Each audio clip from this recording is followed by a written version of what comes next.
그 우리 고객사분들이 이제 스타트업이 많다 보니까 투자를 받는 경우들이 있을 수가 있잖아요. 그래서 스타트업 투자를 받을 때 어떻게 회계 처리해야 되는가 가장 기본적인 내용이지만 그래도 혹시나 한 번 더 모르시는 분이 계실 거라 생각 안 하지만 짚고 넘어가는 차원에서 오늘 이야기 첫 번째 투자 시 회계 처리.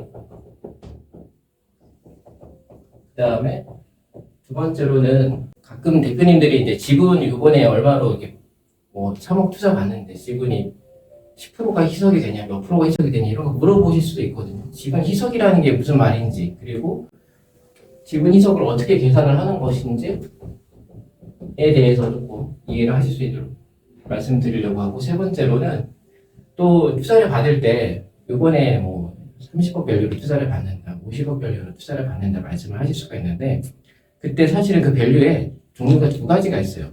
프리머니 밸류가 있고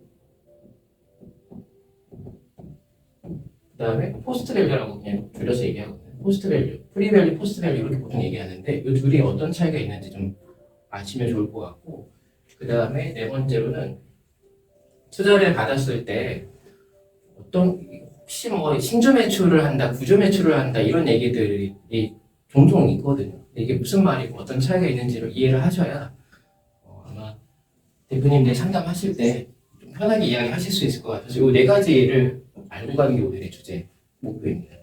그래서 쉬운 것부터 해볼게요. 일단 자본이라는 계정이 구성이 자본금이 있고 주식 발행 초과금이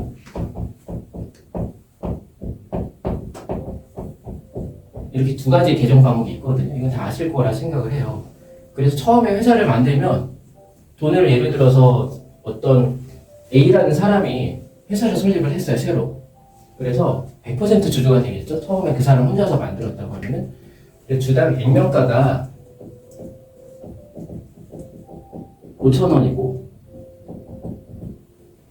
그 다음에 이 사람이 처음에 납입 자본을 얼마 정도 했다고 할까요? 한 10,000주 했다고 할게요. 그래서 회사를 설립을 했어요. 그러면은 총 5천만 원이 되겠죠. 그랬을 때 자본금은 어떻게 될까요? 당연히 처음 만들었을 때는 주식 발행 초과금이라는 게 없어요. 이게 말 안에 의미가 있는데 주식을 발행할 때 초과해서 금원을 얼마나 넣었냐 하거든요.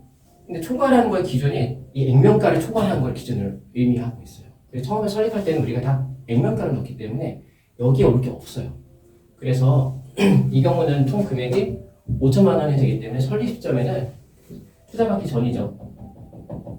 투자 전에는 자본금이 이 사람이 이제 뭐 A라는 사람이 만들었다고 칠게요. A라는 사람한테 5천만 원 그냥 이렇게 하고 얘는 빵이에요. 이게 설립 시점의 재무제표 끝이죠. 아까 얘기 드린 것처럼 이 초과금이라는 기준이 액면을 초과한 금액의 기준이 설립 시점에 액면을 초과해서 단가가 5,000원이니까 예를 들어서 이 초과금이 생기려고 하면은 주당 7,000원에 만약에 내가 누군가 투자를 해줬다. 그러면 5,000원을 초과한 2,000원의 주식반이 초과금 가는 거고 5,000원은 자본금이라는 곳으로 가겠죠. 얘는 꼭 액면가의 모음이라고 생각해도 사실 크게 틀리진 않아요. 여기까지가 이제 기본적인 우리가 설립 시점에 보는 회사들의 회계 처리고 여기에 누가 이제 투자를 하겠다고 나타나는 거죠.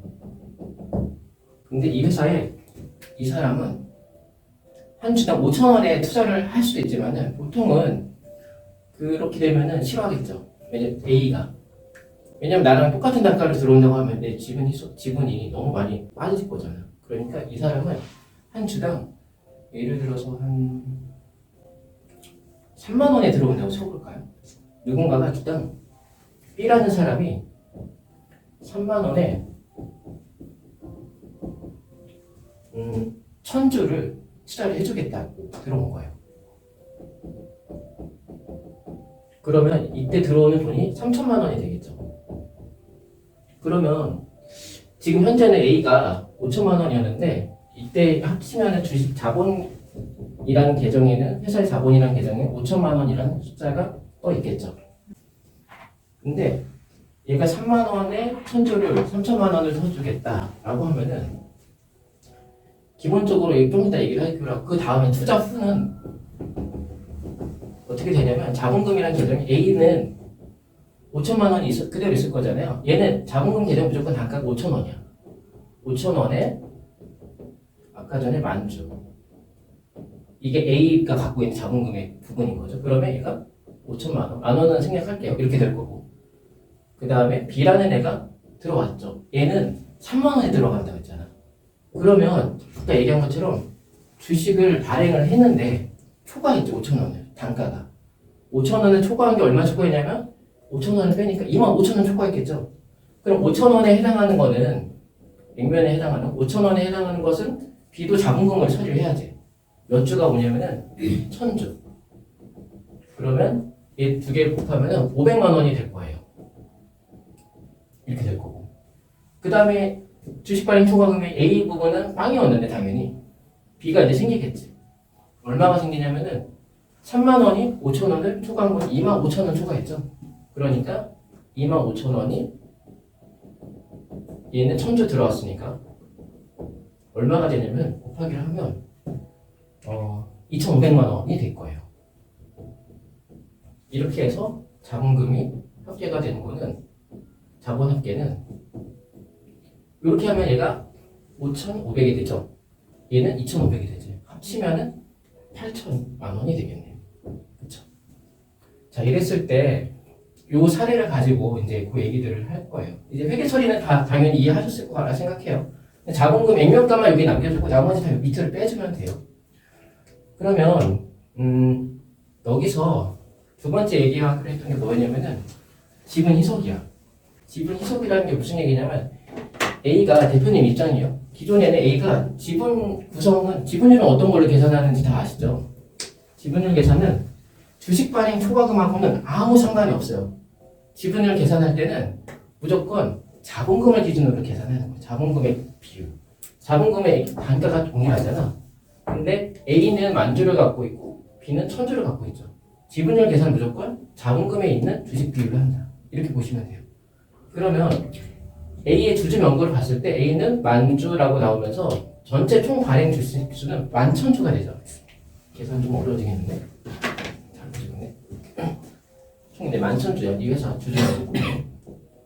여기 중에 11,000 중에 만주가 됐으니까 지분율로 따지면 90.909091% 이렇게 나오네. 11분의 10이니까. 맞아요. 맞겠지? 계산기 써왔어요. 네, 맞죠. 90.9090. 네.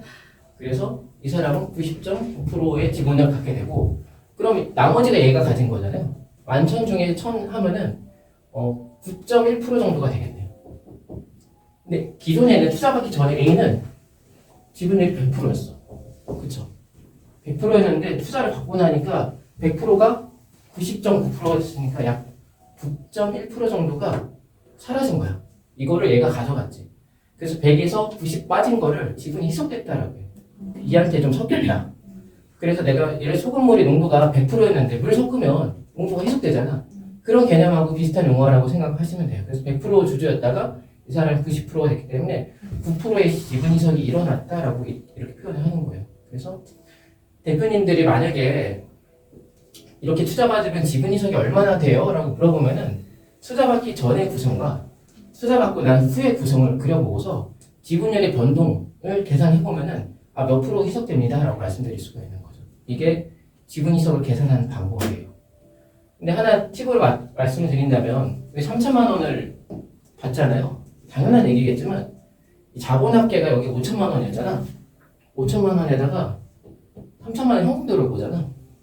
3천만 원의 현금이 들어오기 때문에 자본합계는 8천이 이렇게 구성이 되고, 만약에 단가를 얘가 3만 원이 아니라 예를 들어서 똑같은 5천 원으로 들어왔다고 쳐봐. 그러면은 똑같은 5천 원으로 만약에 들어왔다고 치면 이건 그냥 헷갈릴 수도 있지만 이걸 왜 그 A 대표님 싫어하냐? 5천 원으로 들어오면 3천만 원을 맞춰주려고 하면은 몇 주를 줘야 될까? 6천 주를 줘야 되나? 600주를 줘야 되나? 잠깐만. 6천 주를 줘야 되는 것 같아요. 이렇게 돼야 3천만 원이 동일한 금액이, 나 3천만 원 투자할 건데 이번에 잠깐 그냥 액면으로 줘 라고 했다면은 이 사람은 6천 주를 받게 되거든요. 그럼 여기서 11,000주였는데 이게 아니라 만주에다가 6,000주에서 16,000주가 되겠지. 16,000 중에 만이 되면은 희석이 엄청 일어나는 거야. 대충 8분의 한 5쯤 되니까 이분의 희석률은 62% 이렇게 될 거거든. 62.5% 정도 될 것 같아. 이 사람이 거꾸로 지분을 한 37%, 7.5% 정도? 암산이 정확하지 않을 수도 있어.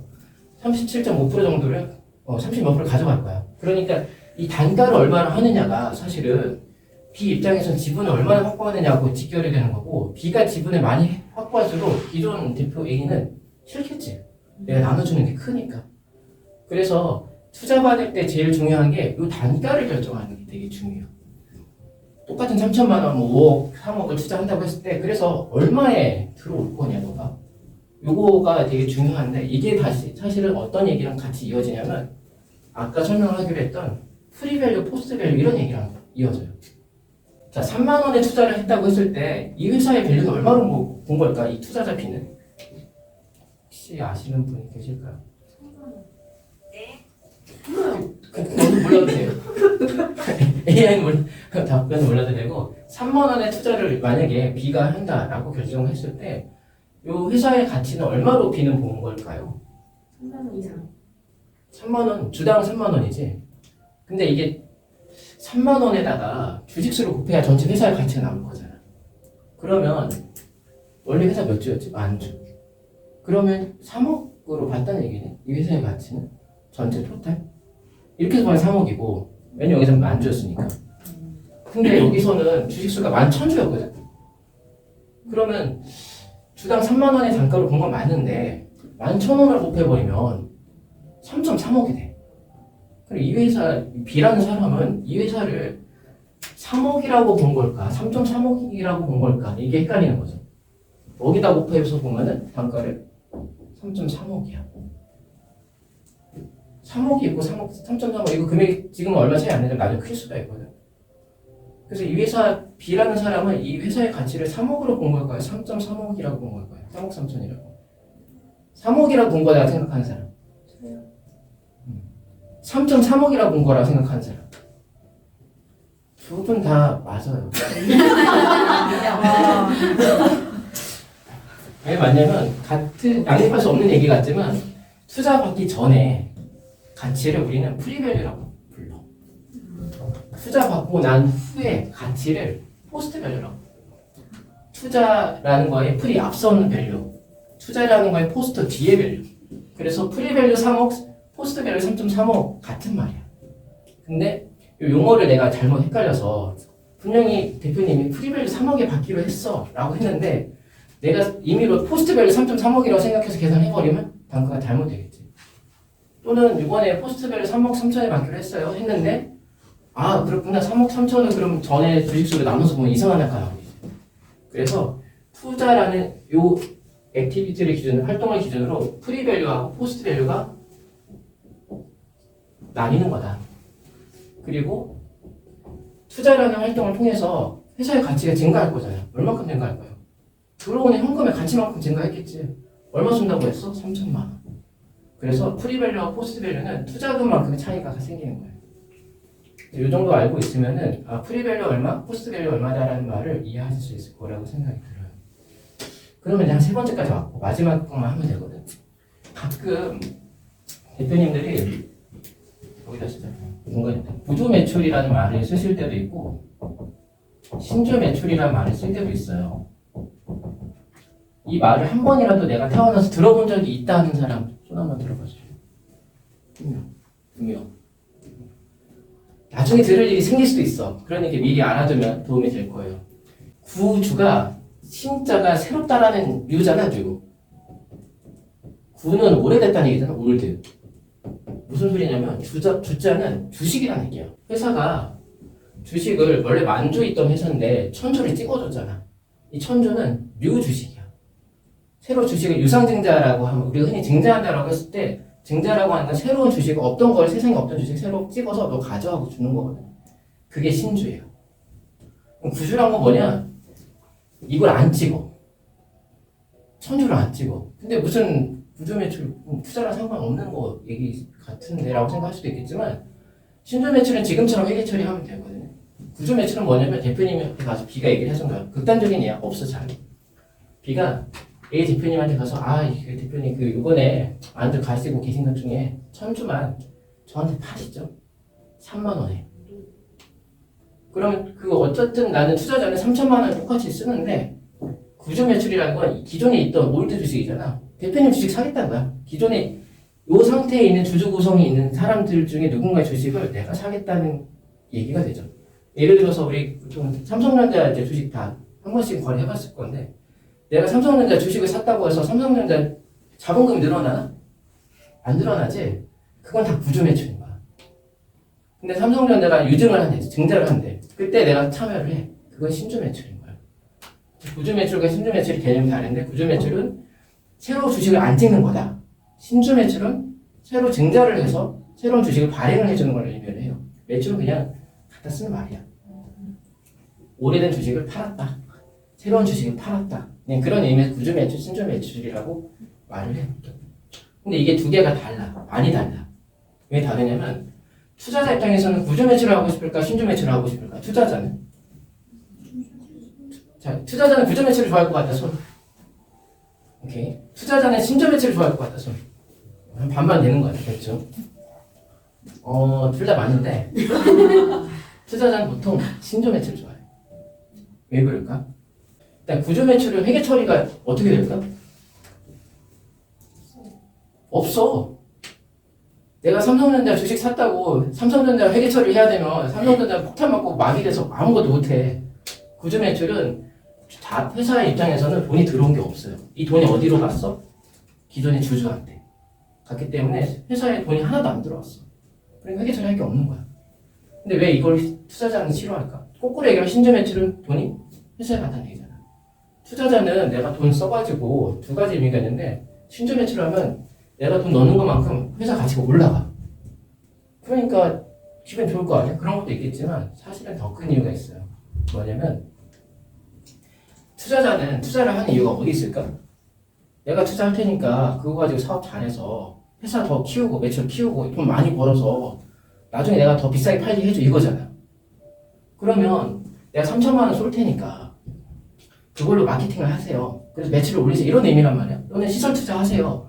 그걸로 물건 많이 찍어서 파세요. 이런 거잖아. 근데 이거를 구조 매출을 해버리면 회사가 그렇게 성장하는데 쓸 돈이 없겠지.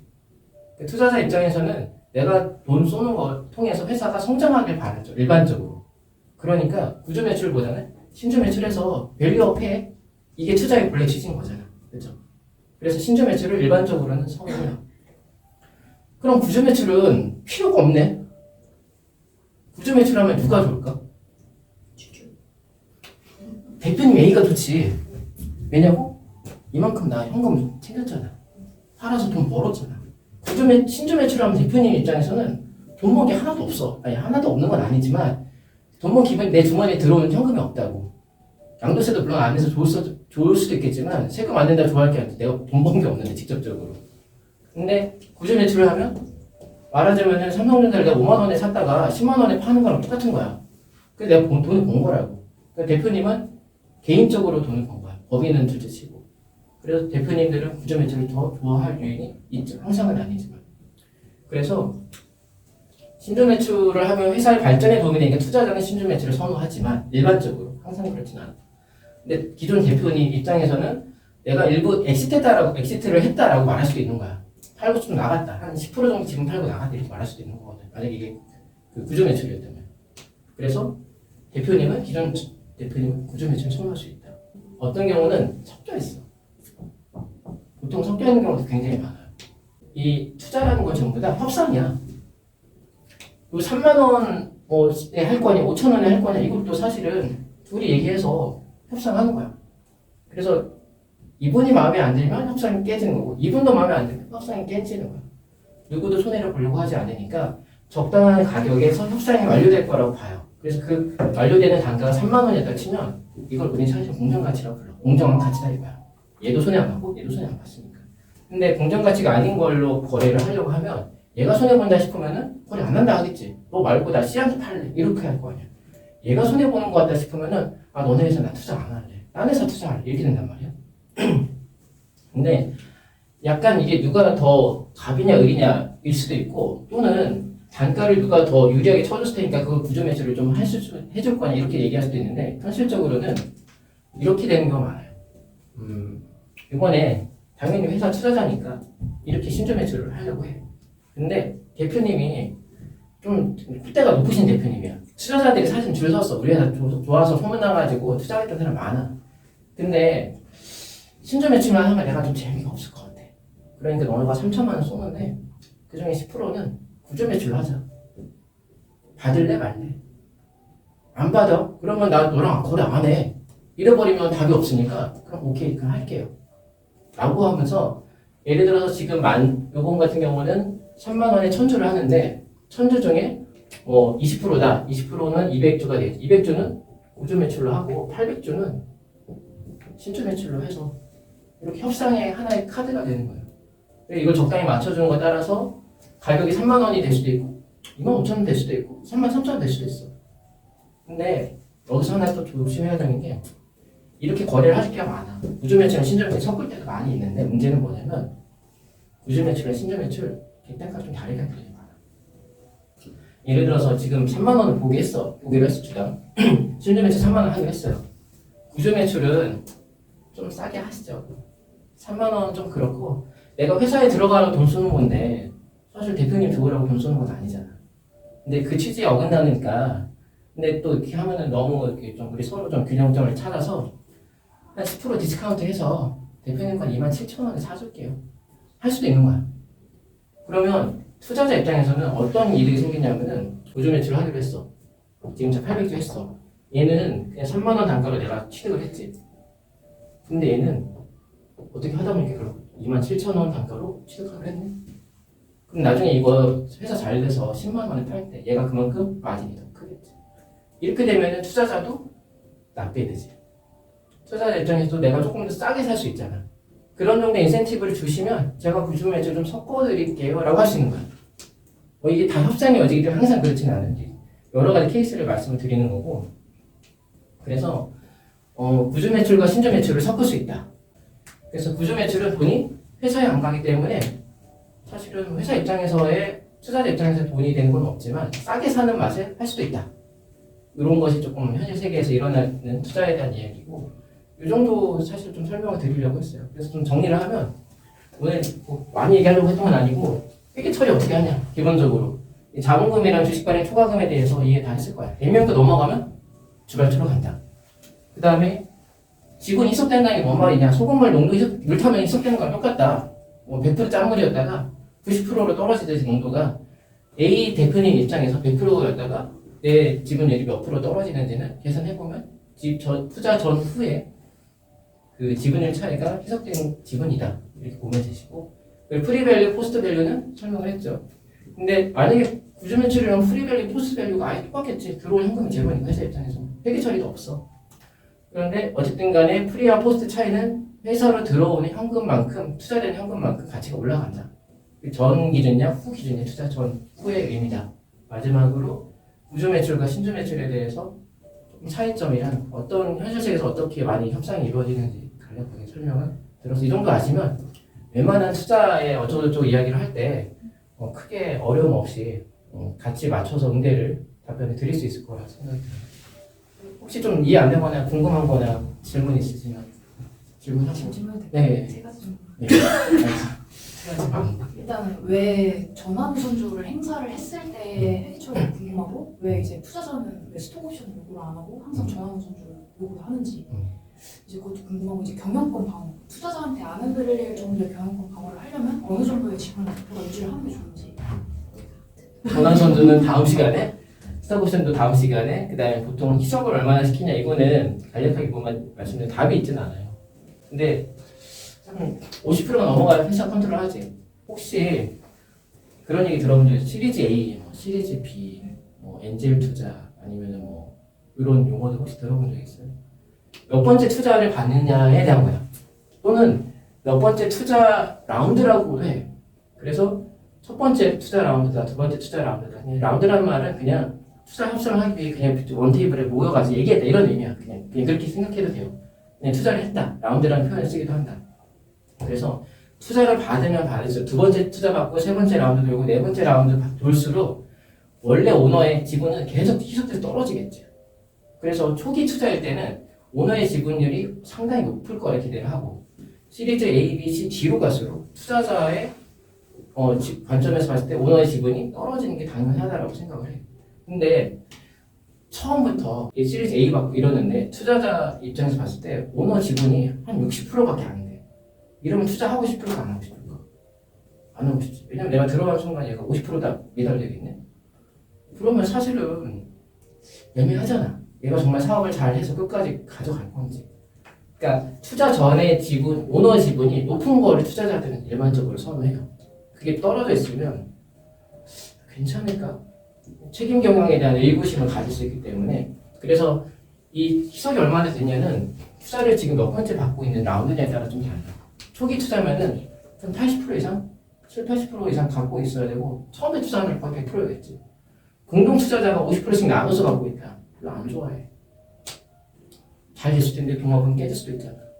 그런 회사는 우선순위에서 밀리겠지. 그리고 아까 얘기한 것처럼 일단 누군가가 책임지고 목숨 걸고 해야 되거든.